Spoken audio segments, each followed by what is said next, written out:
Mama. Welcome to the Mrs. Mummy PhD podcast. I am your host, Dr. Michelle Gibbs, and this podcast exists to help scholarly mamas like you to achieve your life and academic goals without sacrificing what matters most.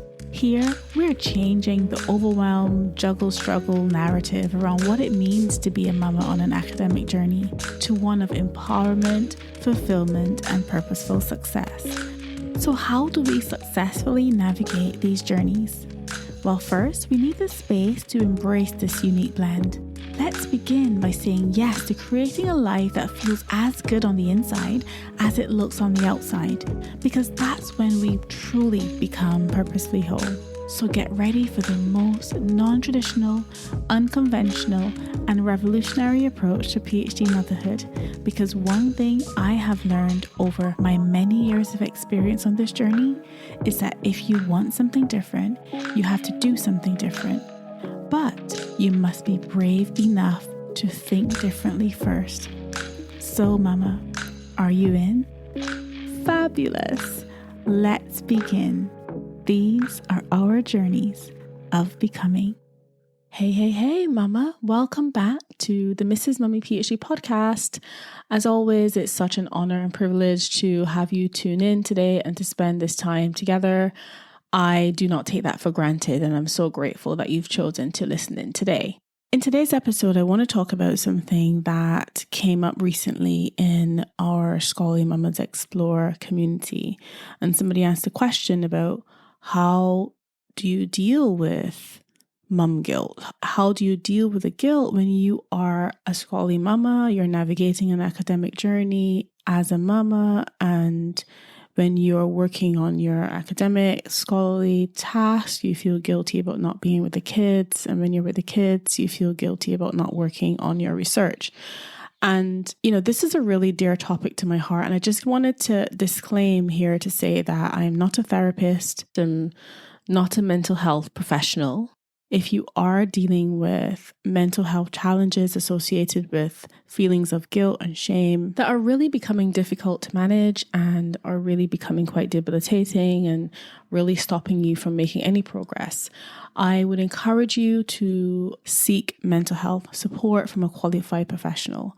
What I want to share with you in this episode is how I managed for myself, how I managed to keep this guilt at bay as I navigated various academic journeys as a mama. So for those of you who have been here for a while, you know that when I began my PhD journey, we had our first son. During the course of my PhD, we had our two other sons.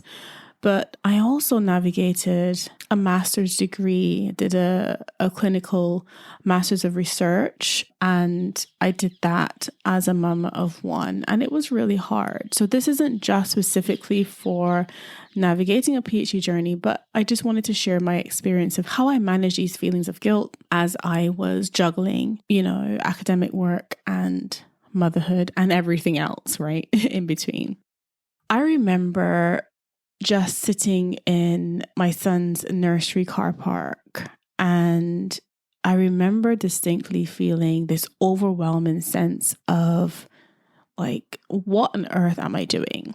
At this point, I had recently found out that I was successful in my bid for PhD funding. I got the funding. And actually, when I rewind to that moment when I got the funding, I remember very distinctly because we were actually in Barbados at the time. And I found out that I was successful with the funding. I had applied for grant funding and had a panel interview and had to wait a few months before I found out whether it would be a success. And it was. And I was really quite elated about it, even though at that point I had actually recently suffered a miscarriage because work was really stressful. There was lots going on. And I remember being in Barbados and my son actually got chicken pox as well. So they were navigating that situation on holiday. But I was really happy. And I remember telling all my family while we were in Barbados about my PhD, and I'm going to be starting this PhD. And I was so excited because for as long as I have known myself, I've always wanted to be involved in research. I've always had that interest. And now was my opportunity to be able to get into that. And I remember feeling really joyful, really excited. But of course, as I mentioned, I was navigating other situations in the background. And I know that a part of why I was navigating all of that was because, I had a very stressful situation in terms of work. And I remember sitting in my son's car park nursery. This is a few months after finding out about the funding, but before I had actually started the PhD. It was just a few weeks away from starting. And I remember thinking, what on earth did I just sign up for? Like, what on earth did I sign up for? And I don't know, I just felt this overwhelming sense of like, this is not going to work. This is going to be really stressful. We were barely coping as it was and dealing with quite a lot. And how was I going to add a PhD on top of all of that? And I guess I'm really sharing this because in this episode, we were talking about mum guilt. I really want you guys to know that despite your best intentions and despite how glorious an opportunity may appear, there's still that underlying guilt that we experience as mamas who are ambitious, who are trying to go after our goals and our dreams. And we question ourselves quite a lot. And I guess I wanted to share this to let you know that if you are in this position, you are not alone. We all question ourselves from time to time on this journey. We all question the decisions that we make as we are pursuing our journeys of becoming. And so I guess I just wanted to share that to humanize it, to let you know that you're not the only one who's felt that. You're not the only one who's experienced those feelings of guilt in the pursuit of your own dreams and goals. And I guess I just wanted to share with you how I navigated that, how I kept those feelings of guilt at bay to allow me to achieve purposeful success. And so going back to me sitting in that nursery car park and feeling completely overwhelmed with guilt about pursuing my PhD, when I really reflect on why I was feeling like that, it was because I had these deep-rooted fears of potentially becoming a horrible mother, like taking on this additional, what felt like a selfish ambition, and potentially that affecting my ability to raise my child well, like to be a good mom. And I felt like I was gonna not have time for him. I felt, oh my goodness, we're gonna be putting our family under so much stress. How was I gonna cope without having, because we didn't have any family nearby, we didn't have any family support. There was no send child to grandma for the weekend or granddad for the weekend. Like that wasn't an option for us. And then I was worried about how would it affect my marriage. My marriage was really quite strong and solid, but then I thought, oh my goodness, I'm going to be adding a PhD into this. How is this going to affect everything? And was I going to be able to juggle all of this? Like, I just felt this overwhelming fear. And one of the other fears I had was I'd just gotten a massive grant to do amazing work for my PhD. But would I just flunk this opportunity? Am I going to be wasting everyone's time and money? And was this just going to be one wasted investment in me because I'd had this feeling that I wouldn't be able to live up to the weight of the expectations? And the expectations were so vast. My funder, of course, they were investing in me. So the expectation was that I would do this work justice. My supervisor had agreed to supervise me for my PhD, and my supervisors had known me for many, many years, known me as being quite a high achiever, known me as being quite an intelligent, hardworking person. But of course, I navigated all of those previous journeys without having the pressure of motherhood, right? And so I felt this fear of like, oh my goodness, can I live up to the expectations of the reputation I'd already built up for myself of being a capable, confident, competent person? Like, could I actually manage this? And of course, the university would have had expectations as well. If they were agreeing to allow me to do this PhD, they've got timelines, they've got timelines where people need to complete their PhDs. I had agreed to do this PhD part-time. Would I be able to finish in time? family expectations. As most of you know, I'm first generation, first person in my family to even go to university, much less do a PhD. And I'm like, it's just going to be a massive flunk if I don't finish this PhD. And, how on earth would I explain to my family who rightfully had high hopes and dreams and, visions of me doing this PhD, how on earth would I explain to them if I completely flunked this opportunity? And then, of course, my son, he was little at the time, didn't fully understand what I was signing up for. But, when he looks back on this 20, 30 years from now, and I completely made a mess of this opportunity, what would he think of his mom? Like, is he going to blame me for thinking, like, why did she even take on this PhD? Or is he going to look back and think, oh, look, my mom, wasn't able to do this?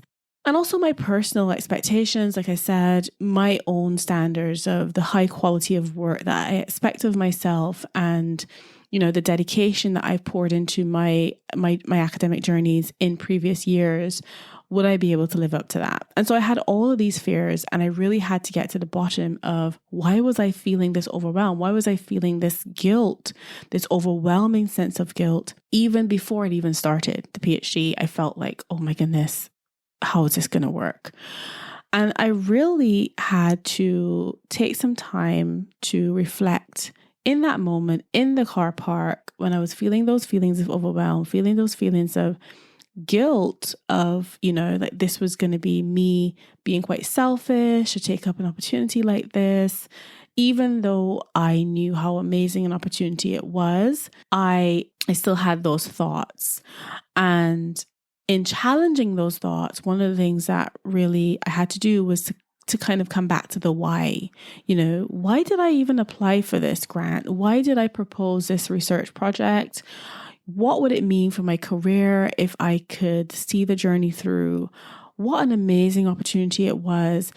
It could give our family a better future, because I knew that there was always going to be a ceiling if I didn't do this PhD, because I knew in academia or even in my profession, I've always had that research interest. But if I didn't have the experience, the knowledge, the skills of doing a PhD, how far could I potentially take this career? Would there be a ceiling?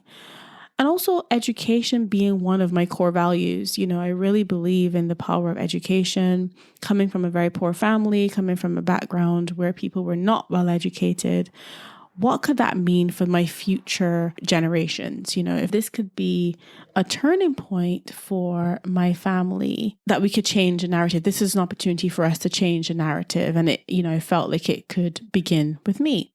And so reflecting on my why really helped me to come to terms with that guilt, to really keep it at bay and remind myself of how amazing an opportunity this was and why I was the best person for it, that I deserved this opportunity, that I deserved good things as well, that they didn't have to just happen to other people, but that this could be my story where I get to pursue my goals, where I get to pursue my dreams, and good things can come out of that. It wasn't just that it was an amazing opportunity, but it was an amazing opportunity for me.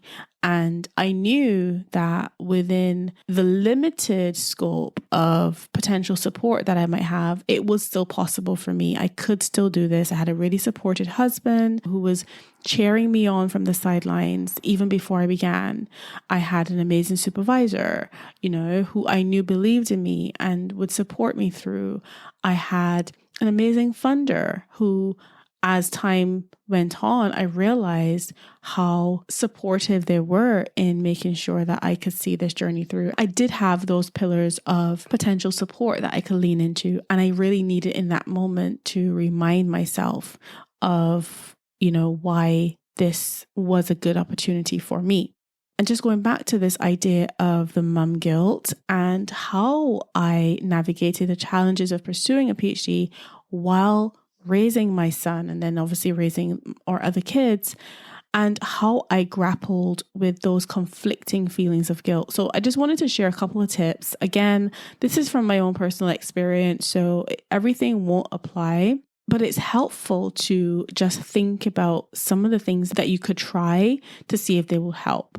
And before I go into those tips, I just wanted to say that dealing with these challenges of the guilt about the opportunity, feeling the guilt of not being able to be the best mom or not being a present mom, being, first generation, the pressures that you're carrying on your shoulders of that, the challenges of feeling isolated on this journey, because again, there's not a whole lot of people who are navigating this journey as a mom. There's not many examples of people who've done it well, people that you want to emulate. And so that feeling of isolation does come over you. And then, of course, the practicalities of this, it isn't just a matter of just believing in yourself. I guess, yes, self-belief has a huge role to play in this, but it's also about how can I practically make this work for me in my situation, and not necessarily having those examples of people who've done that. And how can I blend these two roles? How can I blend my academic pursuits with my responsibilities and my priorities as a mom? And then finally, not having support, not having structures in place to support you through, not having communities to connect with, not having systems in place to help me navigate this journey. These are real challenges. These are not imaginary challenges, right? And so when you are navigating this journey as a mom and you're facing these challenges, it's really helpful to have a little resource to kind of refer to of tips. Again, I'm not a mental health professional. So again, please do seek professional support if you are navigating this journey and feeling completely overwhelmed and experiencing thoughts and feelings of guilt and shame. But these are just examples of things that have helped me on my journey. So the first thing for me was to set clear boundaries, being quite intentional about setting specific times for work and specific times for family.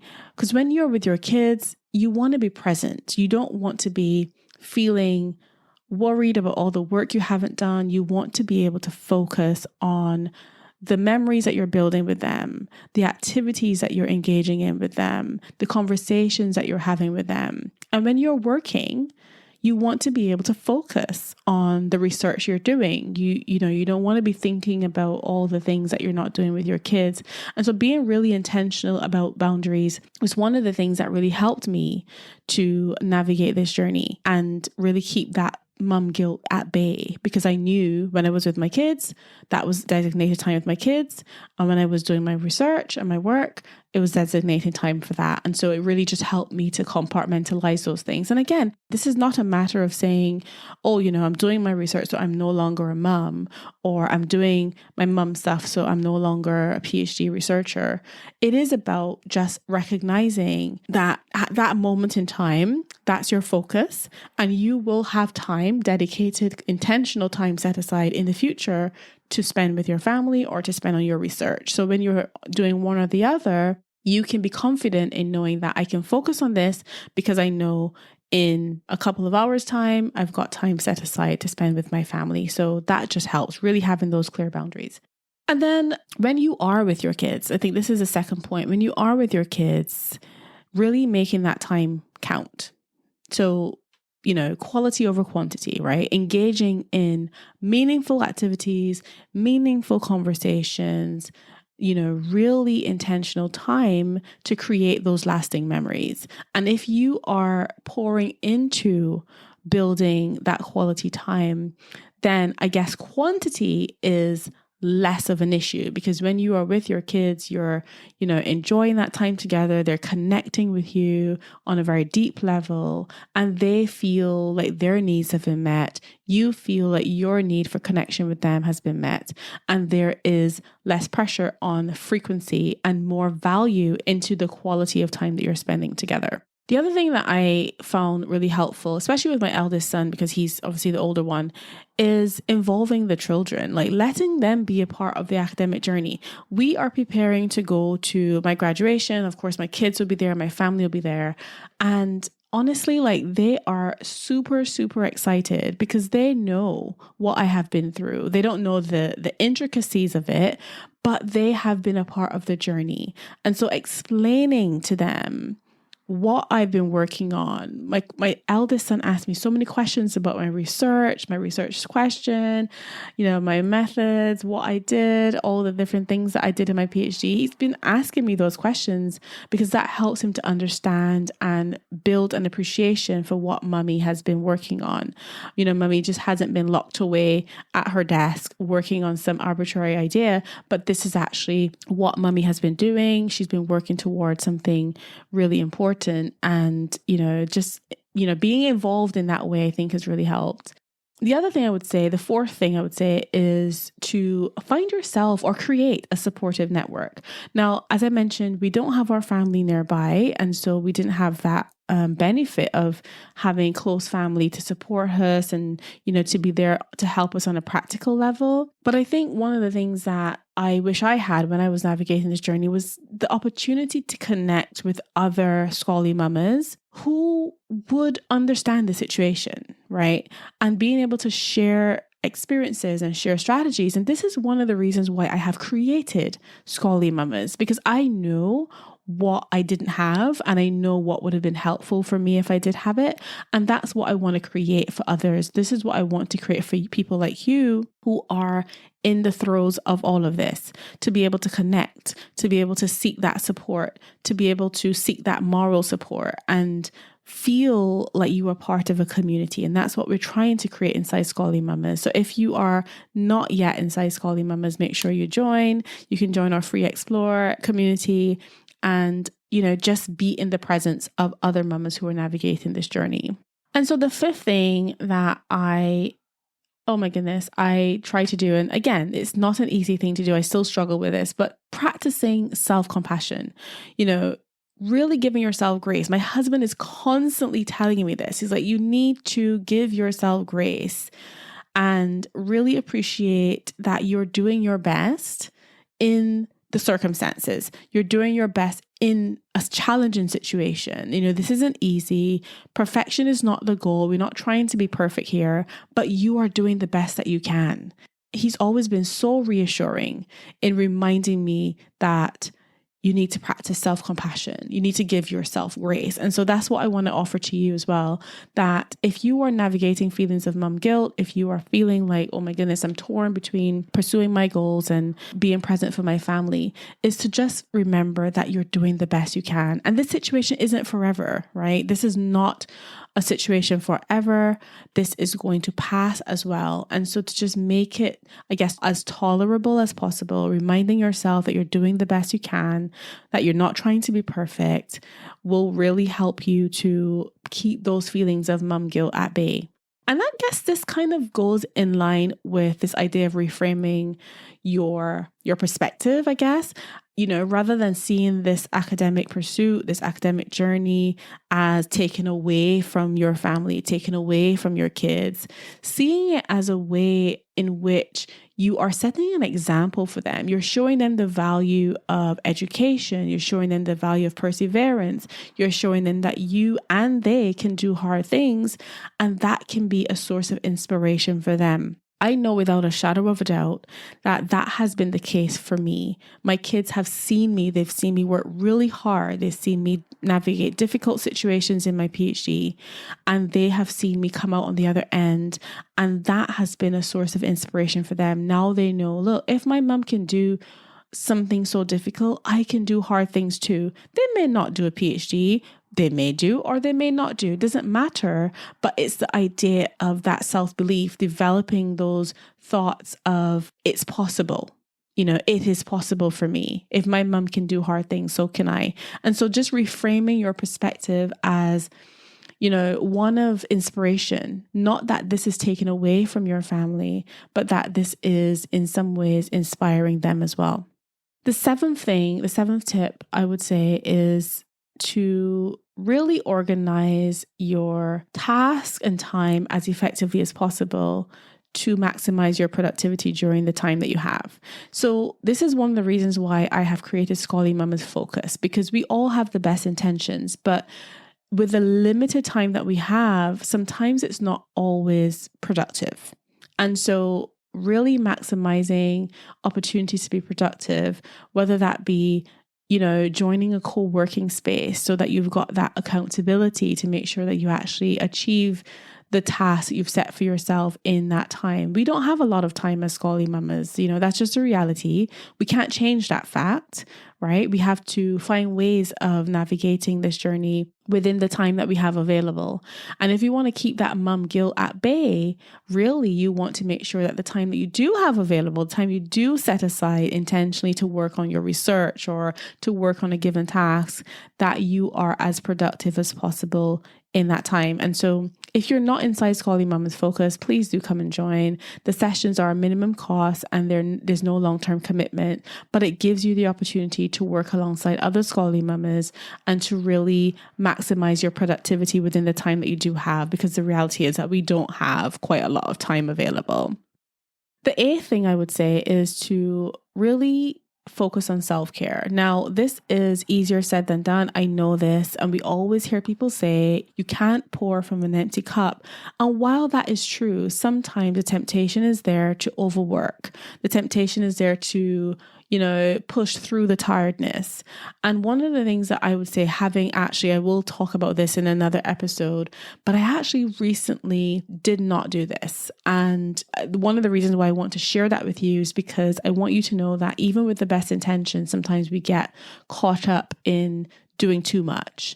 And a lot of times, it's the guilt that's pushing us to overperform and overwork. And when we can keep that guilt at bay, we're less likely to want to do that. And we're more likely to prioritize our self-care because we recognize that there is no point in trying to pour from an empty cup, burning ourselves to the ground, and then expecting amazing results to come from that. It just doesn't work like that. And so investing in yourself, protecting the asset, which is you, on this journey can help you to keep that mum guilt at bay, to make sure that you're looking after yourself. You're not feeling this guilt and having this tendency to overwork. Okay, so one of the other things that really helped me in keeping mum guilt at bay during this PhD journey was communicating with my family, really being open and honest with my husband and my family members. Even though they're not physically here, I still invest time in talking to them and communicating with them. And I really needed people to understand what I was navigating. I know they couldn't fully understand, but really explaining my commitments to them, even to my son as well, explaining that, mummy's not able to attend this activity, or mummy's not able to play with you at this time because mummy needs to work. I didn't always have to do that because I tried to be quite creative in terms of the times I would work. I'd normally work either early morning or late at night, preferably early morning, but really just being open and honest about the pressures that you're navigating, right? Because people cannot read your mind, especially if you've got a husband or a spouse. They need to know what you're navigating. They need to be really clear. And it helps you to relieve those feelings of guilt when people understand and can have compassion and can have empathy for what you're dealing with. And so just being open and honest about those feelings and thoughts and challenges that you're navigating can help you to feel less guilty when you are having to prioritize one thing over the other. And then finally, I guess, just celebrating those small wins, really acknowledging, giving yourself the space to acknowledge your achievements, whether that be in your academic life or whether that be in personal life, family life. Celebrate the things that you've accomplished. I remember at the time when I was feeling all those feelings of guilt, even though I just got my PhD funding, we just bought our house. That was a huge achievement for us to be able to purchase a home in a brand new country, far away from family. And that was something worth celebrating, right? Don't belittle yourself or make yourself feel small. Celebrate those wins, right? Really experience them to the fullest and know that you will have challenges on this journey. You'll have things that are going to be really hard, but you're also going to have wins and you can celebrate those. You are allowed to celebrate those and you don't need to feel guilty about celebrating those. And so really, I hope that this has been helpful. Remembering that pursuing your PhD while raising kids and being a mom is a significant accomplishment, right? And the guilt that you feel often stems from caring very deeply about both your academic goals and your family. This is a natural feeling for Scholarly Mamas. We care about our kids. We care about our academic pursuits. Like it means something to us. And so it's okay to pursue your dreams as a mama. It's okay to pursue those big goals, those big academic goals, even if you are a mama, and also being a present mama, a present dedicated parent during all of this. I really hope that you will take something away from this episode. These are feelings that we all navigate as scholarly mamas. And I really hope that the tips I've shared in this episode, that you will find those helpful, that you will find them practical and be able to, just take what is meaningful, take what works, what you think could work for you away from the episode and leave what doesn't apply. Okay, so that's what I have to offer. I know it's been information overload in this episode, but hopefully you still found it helpful. Please do share the episode with another scholarly mama you know. And as always, until next time, mama, I'm sending you lots of love and lots of gratitude. Take care. Bye for now. Thank you for tuning in to the Mrs. Mummy PhD podcast. I hope you've enjoyed the episode, and if you did and you want in on this movement, please head over to mrsmummyphd.com or scholarlymamas.com. If you want to do your PhD well without sacrificing yourself or those you love dearest, then you need your hands on my free training called the PhD with Purpose Webinar. When you join us inside Scholarly Mamas Explore, you'll get access to this free training and so much more. Remember, mama, these are our journeys of becoming.